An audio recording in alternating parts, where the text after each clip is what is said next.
Hi, I'm Perry Atkinson, General Manager here at theDove. Hey, check out our other videos and check out our website at theDove.us.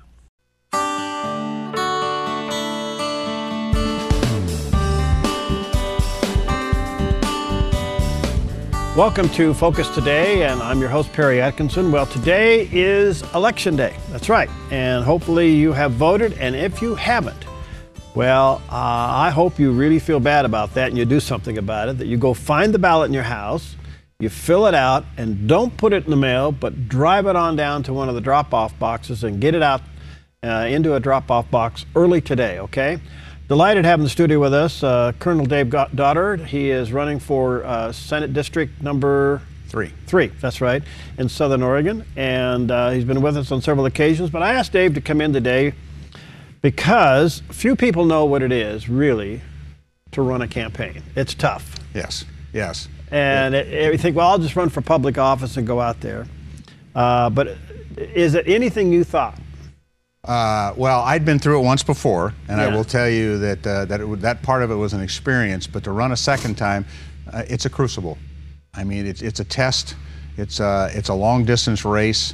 It's you come to realize as you go through this that it is in the hands of the Lord. Yeah. And you know that look, you've just got to say to yourself, okay, God, what is this all about? What's your will? What do you want me to do? And how do you want me to run this race? It really brings you. It's a test. And you're comfortable with that? I'm comfortable with that. You know, as a matter of fact, my wife and I were talking about this, and it's.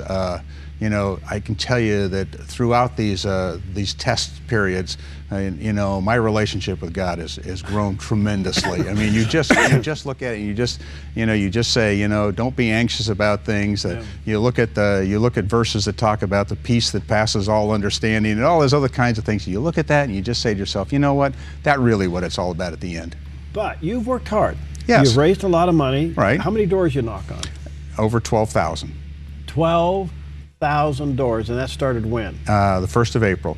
So from April till last night. 12,000, almost 100 doors right now. And my wife, God bless her, has been with me on most of those doors. And I think that's really important for a candidate to be out there and let people know that you've got family support behind you, because in the end, that's what it's all about, is support from your loved ones. What's been the hardest part? The hardest part was putting together the media campaign and asking yourself the question, okay, what points do I really want to make and everything. That's been the really tough part for me. Because you have to strategize that from the beginning to the end. Absolutely, absolutely. And so you know, and I can tell you this: there's no lack of counsel from lots of different people. I mean, I can tell you that. Yes.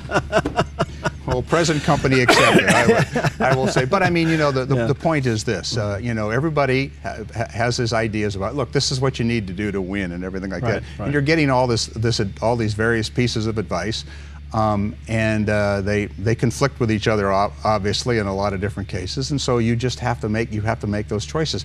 And quite frankly, that's a tough thing to do, because you have a lot of friends and people you really respect, right, who are giving you advice, and you can't possibly follow it all. So you've got to do what you got to do. Shakespeare said, "To thyself first be true." Yes, that's exactly right. Do you think you violated that? No. Okay. You know, at the end of the day, you've got to just say, this is who I am, and go forward with it, and just trust God that this is the way things are meant to be. You know. All right. So you're down to it. Raising money is always tough. You know what? I can tell you that we raised a lot of money in this area. I will give you the number. Yeah. The number is over $130,000 has been raised locally Wow. to support my campaign.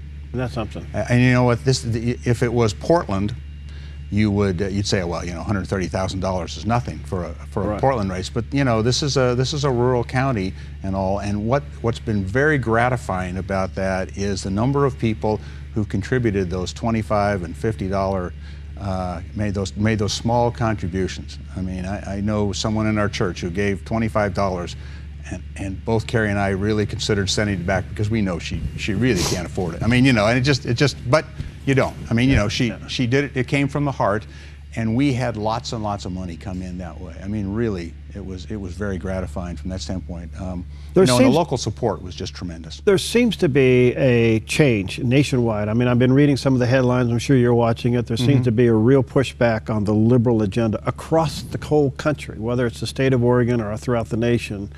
America's saying, all right, we tried the liberal thing, it's not working. That's correct. And I know you campaigned hard on that.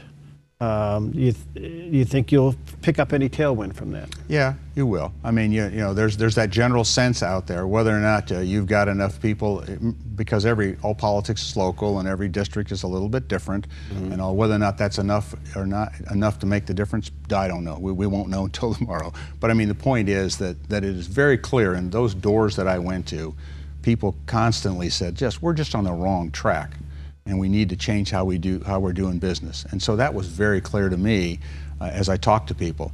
You know, whether or not what that translates into in terms of votes and those kinds of things. I mean, your comment today, just starting out about, hey, you got to get out there and vote, you know. And there are people who, for some reason, will say, it doesn't matter that much. Well, that's just not right. You've got to understand that I think it's an obligation. And I think also it's, if you really do want to change things, it does matter who you vote for. You know, Dave, you brought to the table an interesting experience, because after your first campaign, you lost. You didn't give up. You got more involved, actually. You went up and you worked in the House with Dennis Richardson, and then you became the kind of like the budget guy between the House and the Senate caucuses. Yeah, very the Republican unusual. caucus. Yes, it was. It was. And had that position ever been created before? As far as I know, it never had been before, and it was clear to me as I went back and forth and went to both caucus meetings that they hadn't done this before, and that there was not that liaison that there needed to be, and getting that insight from the two different caucuses and everything. Yeah, that was a very unique situation. Well, it's not right, but they should be better at it, but they're not. That's just the way it is. But because it was a first, and of all things that you were negotiating, or I should say negotiating, you were certainly involved in, is the budgeting process.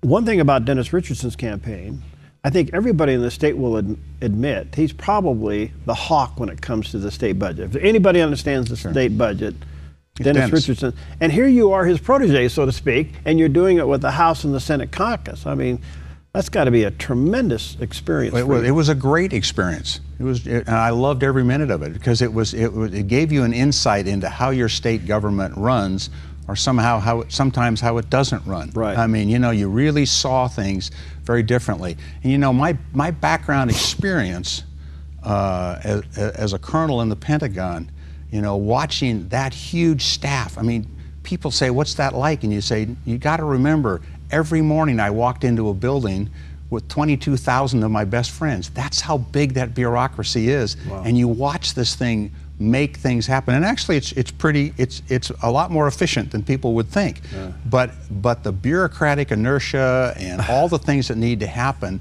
and that gave me that experience to bust through those kinds of things. I would go to these meetings and I would say, look, it's just time to make a decision here. Yeah. You know, you can, you know, and I was surprised in some cases about the staff work that I saw done there too. It's not that good. Truth of the matter, but we can get that's a whole different issue. All right, today is the last day. It's a vote by mail here in the state of Oregon. I saw Tuesday night. Today's Tuesday. I saw, as a result of Sunday, so it was published on Monday, there was a 39.6% turnout in the whole state. That's kind of low. It is. Most are predicting a 70% turnout, which means there's a huge rush today. That's correct. And let's hope that's the case.